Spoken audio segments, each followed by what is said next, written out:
Haunted House Studios presents Somnarium.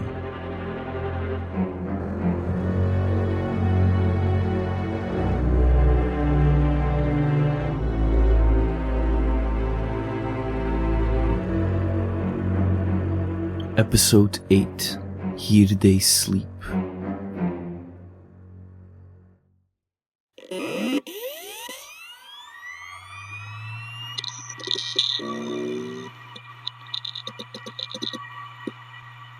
Alright, I've postponed this long enough. I need to know what's in the encrypted folder. My hundreds of failed attempts at gaining access to this folder have only grown my curiosity. I have a friend. She works in network security, pen testing, forensic, all that stuff. She used to be a deep web hacker, but she went legit a few years ago. I haven't told her much, just that I need help opening a damaged archive. If anyone can get in, it's her. The problem is, the drive won't let me copy anything off of it, so I'm gonna have to take it with me. And I'm not letting it out of my sight. Not after last time. Not after what it did. Anyway, I'm going to take the drive, get in my car, and go see her. I'll be recording updates along the way from here on. Alright, let's go.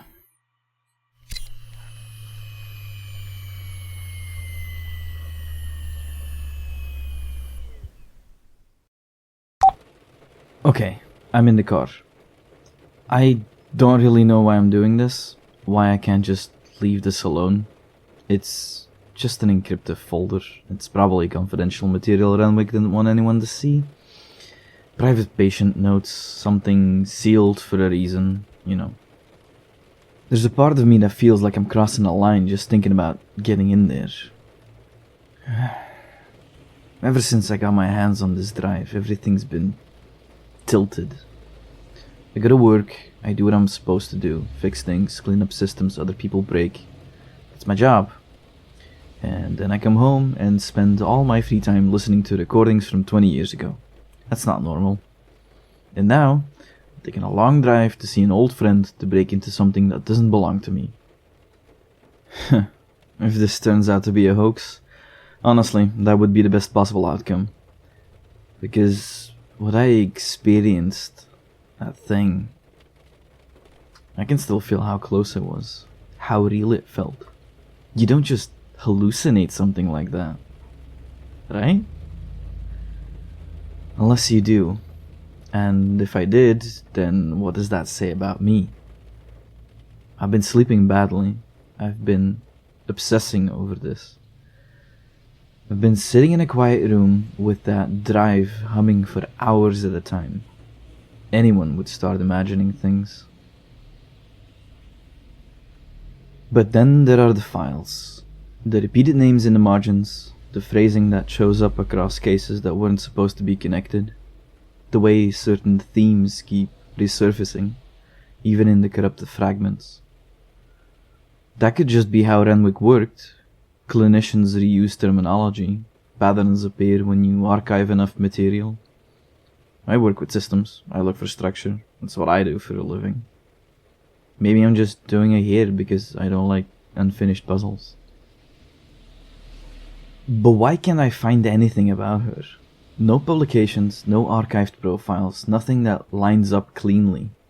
That's strange. Not impossible. People retire, records get lost, websites disappear. But people don't just vanish. I'm overthinking this. And then there's a city with no sky. It's shown up more than once, even in fragments I can fully recover. Why do these people keep seeing the same places in their dreams? But Rainer noticed it too, the patterns, and from what I could recover from the files, he seems to know more about this. Was he onto this before she was? The last two cases were related to the Blackwell family. And, like the files suggested, they own a large amount of real estate. Not just in the United States, all across the world. That much I've confirmed. I mean, it's not hard to find their name attached to something. that doesn't mean conspiracy or anything. Wealthy families show up everywhere. If you look long enough, you can connect anyone to anything. But still, it's there. If there are answers, they're probably on the drive. I mean, I'm just guessing here, but saying it all out loud, well, it makes a lot of sense. No, that's just me jumping ahead. I'm filling in gaps with dramatic explanations because the alternative is admitting I don't know. And I don't know. Anyway, I still have a long drive ahead of me. I'm going to try to not think about any of this for a minute. I'll check back in when I have any updates.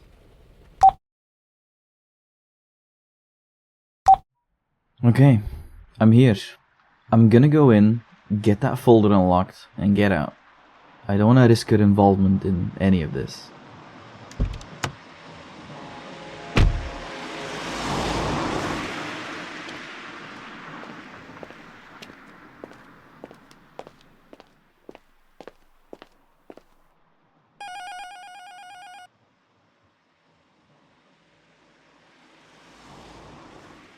Hello?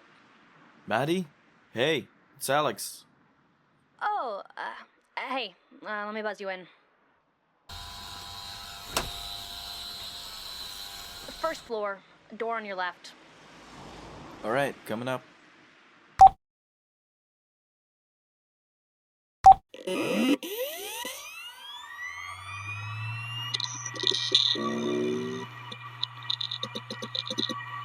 Okay, that's old.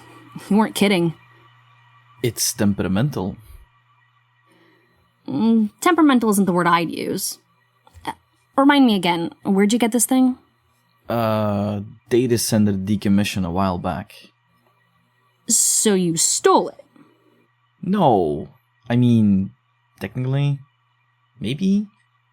You haven't changed one bit.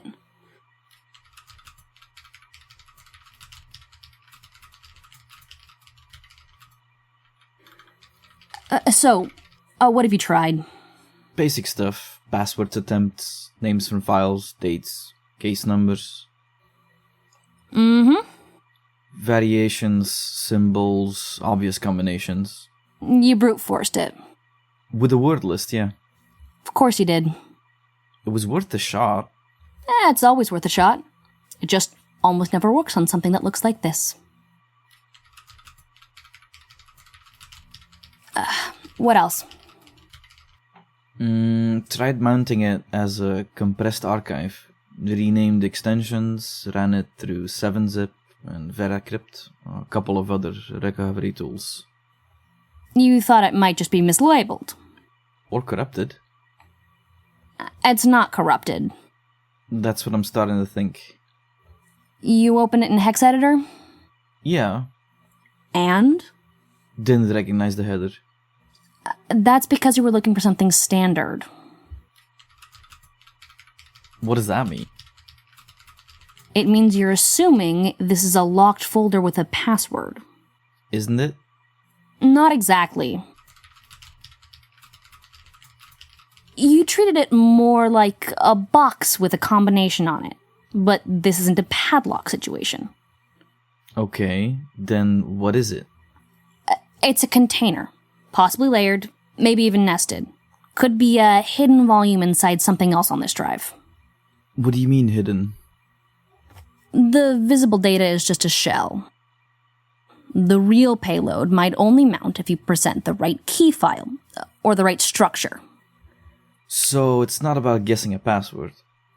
Not if it's done properly. Did you try copying the entire disk image? It won't let me. It stalls every single time. That's interesting.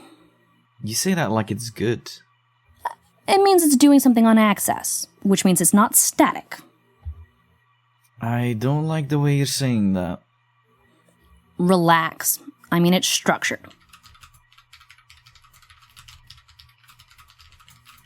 Okay. So, what I'm going to do is I'm going to stop treating this like a password problem. I'm going to clone the drive sector by sector into a forensic image, Mount it read-only so nothing executes, then analyze the file system directly. If there's a hidden container in there, I'll find it.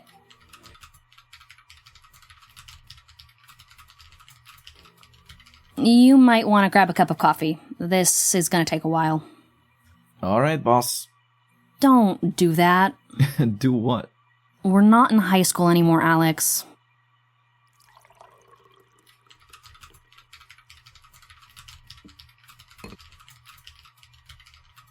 So, I've been meaning to ask, what happened? What do you mean? You know, going legit. No, I'm not going to talk about it. Come on. I said no. Well, according to you, this might take a while. And? I just want to know what happened to Trix, the deep web vigilante. Don't call me that. Sheesh, sorry. It's been nearly 10 years since I turned myself in. Yeah, but why? Why did you turn yourself in? Will you stop asking questions for 2 seconds and let me speak? I was getting to it. Okay, go ahead. Back then, it wasn't just me. There was May, too. I never knew her real name. That was just the tag she went by online. We met on some underground chat room for security breaching enthusiasts. Together, we explored the deep web, looking for locked doors. It wasn't so much about what was behind them. It was about the challenge. Often enough, she sent me links to disturbing archives or strange experimental forums that looked like ARGs. Not because of the content, because of the challenge. Had a good time breaking this one, enjoy, or this one's a little more unorthodox, but if you think out of the box, you'll get it. And for a while, it was just that. It all changed when some anon barged into the chat room. If you like a challenge, give this one a try. And below that was a PGP encrypted message. It's like an invite address to you, and only you can open it with the right key. The same guy had messaged me directly with instructions and a public key block. When I decrypted it, there was an onion link and a one-time access token. Combining both together, I was redirected to a page that simply had a login prompt. Username and password. Like it was the most normal site in the world. On top of the page was a single line which functioned as the title. And then they dream. I didn't think much of it at the time. I mean, there's plenty of weird sites on the deep web with even more disturbing imagery and text. Compared to all of that crap, this was extremely mundane. Anyway, I'll spare you the technical details, but May and I spent a good few days trying to break into this place, and well, we got in. I mean, of course we did. And before you ask, yes, it was a challenge. First thing we managed to do was make ourselves an account. The last thing we wanted was to get caught actively breaching the site. We figured logging in with the username and exploring that way was more inconspicuous. The site was slow. Not as in my internet connection is slow. Like, there was a lot of data to load. And boy, was there. There was so much data. There seemed to be only one page, and the whole site was organized in a folder structure. It was just links, with more links nested under each other. Most of those links led to what looked like research papers. Patient intake, consulting, testing, more testing, and analysis of brain waves. All of it was some kind of database for sleep-related testing. It honestly kind of reminded me of the Russian sleep experiment. You know that crazy urban legend? Or creepypasta, if you know what I mean. This wasn't in Russian, though. All of it was English. All of the dates on the papers went back to the early 2000s for as far as I could tell. And most of it was just clinical lingo. After searching through what seemed to be thousands of research reports, May found a hidden link somewhere embedded in the code of the site. From what we could tell, only specific usernames would be able to see and access the link. Obviously, we made short work of whatever protection was keeping us out, and looking back on it now, that should have been our first clue to stop. But our curiosity got the better of us again. The link led us to a second site with a different URL and the same username and password field we had seen on the previous site. The title of this site was Here They Dream. The whole thing was starting to creep me out, but May insisted that we keep going. So we kept going. Or May did, at least. I didn't feel comfortable continuing. She shared her screen so I could watch along and muttered something under her breath that sounded like she was calling me chicken. Security on this site was nearly identical, so it didn't take her long to get in. She once again set up a username for herself and teasingly asked me if I was sure I didn't want one. I declined. This site was even slower than the last one, and when it finally loaded, we were greeted with video feeds, 9 of them, neatly arranged in a grid. She clicked on the first one, and we stared at a blank page for what seemed like forever. When the video feed popped up, it started playing without a warning. There was a room with a woman strapped into a desk chair. The whole room was filled with mirrors. Behind a glass partition on one side of the room were silhouettes. We could hear laughter through the speakers. It was faint, but constant.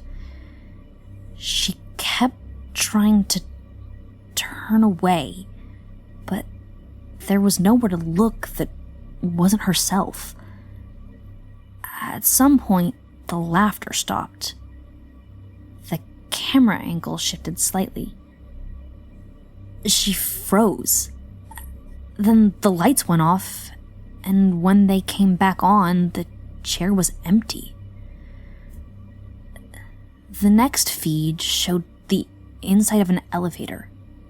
There was a man laying on the floor, curled up into a ball. When the lights flickered, the elevator came to life, and you could see on the floor indicator that it was moving up. The man stood up, and he was holding onto the railings on both sides, and he cried out, "Please stop. Make it stop." When the elevator came to a halt, the man looked at the camera, and he pleaded again, "Please, no more." I remember the look on his face. He was so scared. Suddenly, an alarm rang out, and the fear on his face turned to pure terror. When the light flickered once more, he started screaming as his feet came off the ground. The elevator came to a sudden stop, and he hit the floor.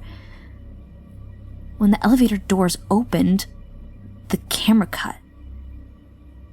The feed came back on a few seconds later, and the man was gone. May clicked over to the next feed. The next room was dark. The only light coming to the room was from a slightly open door. In the middle was a hospital bed, with a man strapped down in it. He was connected on 2 separate drips. He seemed to be constantly shifting in and out of consciousness. We could tell by the way he would struggle to escape for a minute or two and then stop moving again. We watched the feed for a while. When the door slowly opened completely, the lighting changed. A minute passed and he stopped moving again. Somehow, it looked like there was a shadow creeping from the door into the room. When he woke up, he tried to break free again, but no matter how hard he struggled, he couldn't free himself. Right before the feed cut out, he looked up at the door, and then he started screaming. The screen went black, and the screaming lasted for a few more seconds before the feed cut out entirely. I told her that was enough. We shouldn't be here. Whatever was going on, I wanted to have nothing to do with it. I ended the call, and I sat there for a while, going over what I had seen in my head. When I looked back at my monitor, she had sent me multiple messages. She was asking me if I was angry or upset with her, apologizing for pushing me so hard. I just sent her that I was fine and logged off. For the next week or so, I didn't really go online much. I spent a lot of free time reading and watching TV. I didn't want to think about what I had seen on that site. I mean, sure, we had seen some pretty disturbing stuff in the past, but this was just wrong. They were experimenting on people. It wasn't random cruelty. Everything was logged, time-stamped. Like they were measuring reaction. When I finally logged in again, I had a bunch of missed calls from May and hundreds of messages. I'm sorry. Where are you? Trix, please, I'm so sorry. I just want to talk. Please pick up. I found something else. You need to see this. I think I found who's behind this. Trix, I think I messed up. I think they might have traced me. I keep getting anonymous messages. They're saying they know who I am. I'm so scared. I think they found me. I was too late. As soon as I saw the messages, I tried calling her, but deep down I knew she wasn't going to answer. I sent her message after message, but she never answered again. That's when I decided enough was enough. The experiments were inhumane enough already, but this made it personal. I went back in and I copied everything, and I mean everything. I even recorded the video feeds to the best of my ability. I made 2 physical copies. One of them I hid away. The other one, I walked straight into the nearest police station, and I told them everything. I was put on house arrest and forbidden from going online until they knew what to do with me. They took all of my equipment and just left me in my apartment by myself with a police officer watching the building. It was about 9 months later that I got a knock at the door. It was the police officer who was keeping an eye on me. After being locked up in my own home for such a long time, they just told me that the site had disappeared and everything was under investigation. I was free to go. That's the last I ever heard of it. I never got any closure. I stopped hacking, and I got a job in cybersecurity shortly after, and I moved into my current apartment. I haven't looked back since. Wow, that was a lot. I'm sorry for making you relive that memory. It's fine. Do you still... Don't. Okay.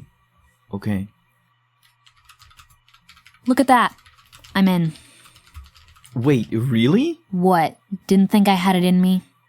I mean, of course I knew you could do it. Otherwise I wouldn't have asked. All right. That's enough. So, let's see what we have here. There's a whole bunch of unsorted files and folders and... What's this? Renwyck Guest Lecture 2004.mp4. A video file of your renowned doctor. Largely corrupted by the looks of it. Let's see what's left.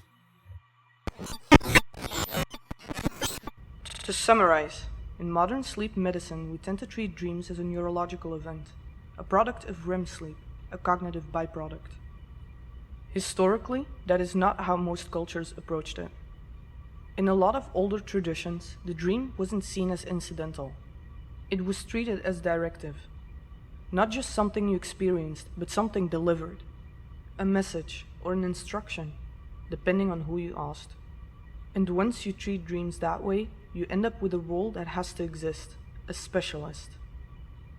Later, Greek terminology gives us the word oniromancer, a designated analyst of dreams, not the dreamer, the analyst, because the authority usually wasn't the dream itself. It was the person who claimed to understand it. And once interpretation becomes institutionalized, meaning starts to stabilize around the interpreter, symbols get repeated, patterns are reinforced. Expectations shape what people remember and what they report. We like to believe that by reducing dreams to neurochemistry, we dissolved that structure. I don't think we did. I think we relocated it. Wherever there is framework for explanation, there is a center of authority. And wherever there is authority over meaning, interpretation resumes. Thank you.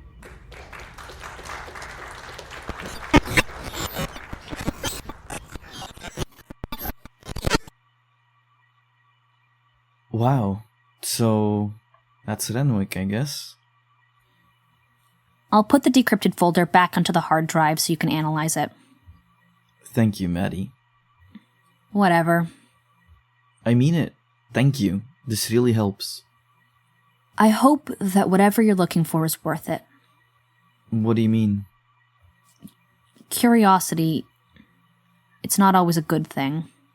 Relax, I know what I'm doing. I'm being careful. Do you? Look, I can't stop you from doing what you're doing. Just don't dig too deep. And I'm here if you need any help. I know. Thanks, Maddy.